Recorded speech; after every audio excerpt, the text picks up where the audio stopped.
Dewi Safitri dengan NIM K71241189.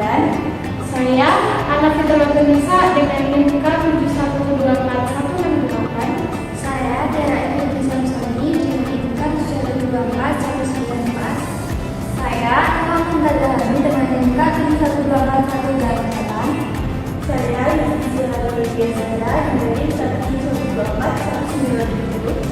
Pada kesempatan kali ini, izinkan kami dari kelompok 6 menyampaikan foto dengan tema perkembangan pendidikan agama Islam.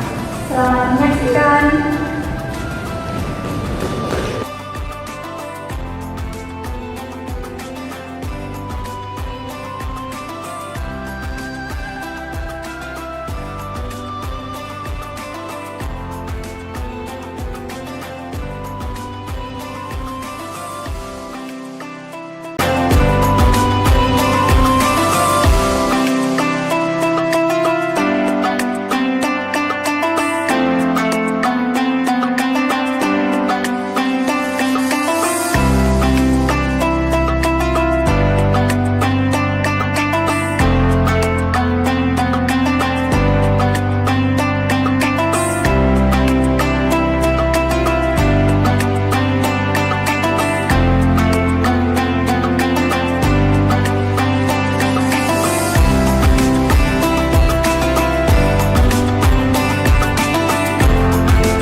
Assalamualaikum warahmatullahi wabarakatuh.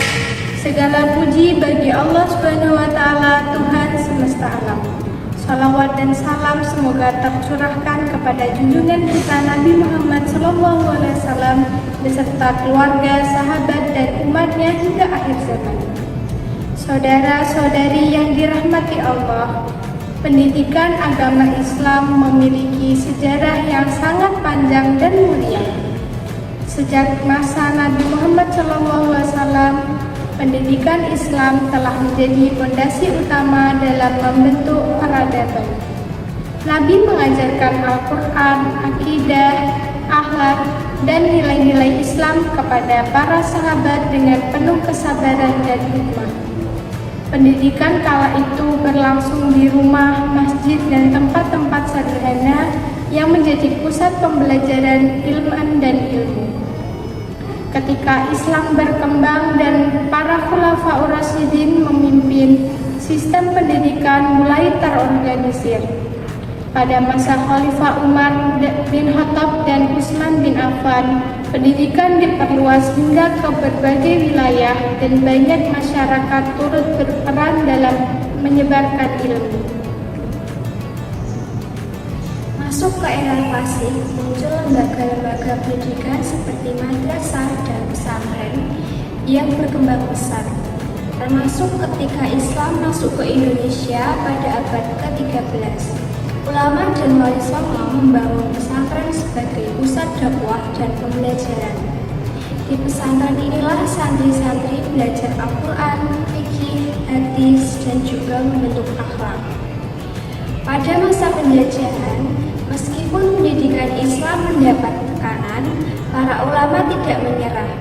Lahir organisasi seperti Muhammadiyah dan Nahdlatul Ulama yang memelopori pendirian madrasah dan sekolah Islam modern.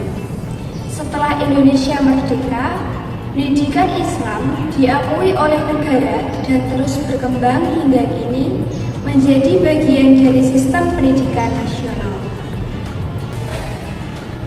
Saudara-saudari yang dirahmati Allah, di era modern ini pendidikan Islam terus bertransformasi. Teknologi seperti aplikasi belajar, video conference, dan LMS telah digunakan untuk memperluas akses belajar agama. Bahkan kurikulum ini dirancang tidak hanya mengajarkan ilmu agama, tapi juga membentuk karakter dan mengintegrasikan ilmu pengetahuan umum. Ini menjadi bukti bahwa Islam tidak kaku terhadap perubahan. Justru Islam sangat terbuka terhadap kemajuan selama tidak keluar dari nilai dan ajarannya. Meski begitu, pendidikan Islam juga memiliki banyak peluang yang patut kita syukuri dan manfaatkan. Perkembangan teknologi digital membuka ruang dakwah dan pembelajaran yang luas melalui platform online, media sosial, dan aplikasi Islami. Globalisasi yang kompetitif juga dapat mendorong umat Islam untuk meningkatkan kualitas fisik, intelektual, dan moral, serta dirinya. Kesadaran umat terhadap pentingnya pendidikan Islam juga semakin meningkat. Banyak orang tua kini lebih memilih menyekolahkan anaknya di lembaga pendidikan berbasis Islam. Selain itu, ada peluang besar untuk mengintegrasikan ilmu agama dan dengan ilmu modern, seperti sains dan teknologi, sehingga menghasilkan generasi yang tidak hanya soleh secara spiritual, tetapi juga unggul secara intelektual. Namun, pendidikan Islam juga menghadapi banyak tantangan. Di antaranya adalah pengaruh teknologi dan globalisasi. Teknologi informasi dan komunikasi yang berkembang cepat membawa perubahan besar dalam pola pikir dan perilaku generasi muda, yang dapat mempengaruhi pemahaman agama mereka secara negatif jika tidak dikelola dengan baik. Selain itu, masih banyak lembaga pendidikan Islam yang kekurangan fasilitas dan tenaga pendidik yang profesional. Diperlukan peningkatan kemampuan kinerja dan kapasitas pendidik agar mampu menghadapi dinamika globalisasi dan modernisasi.